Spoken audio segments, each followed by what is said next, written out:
At 4:01 p.m. Eastern Daylight Time, a severe thunderstorm was located 8 miles south of Monroe, or 6 miles southeast of Mineral Springs, moving northeast at 10 miles per hour. Hazard, 60 miles per hour wind gusts and penny-size hail. Source, radar indicated. Impact, expects damage to trees and power lines. Locations impacted include Monroe, Unionville, Wingate, Marshville, Sturdivant, Trinity, and Mineral Springs.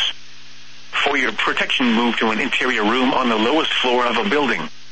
Please report damaging winds, hail, or flooding to the National Weather Service by calling toll-free 1-800-267-8101 or by posting on our Facebook page or tweet it using hashtag NWSGSP.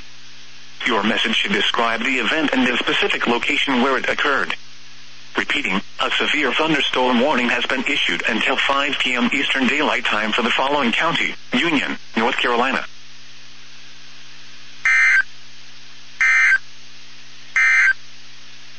The National Weather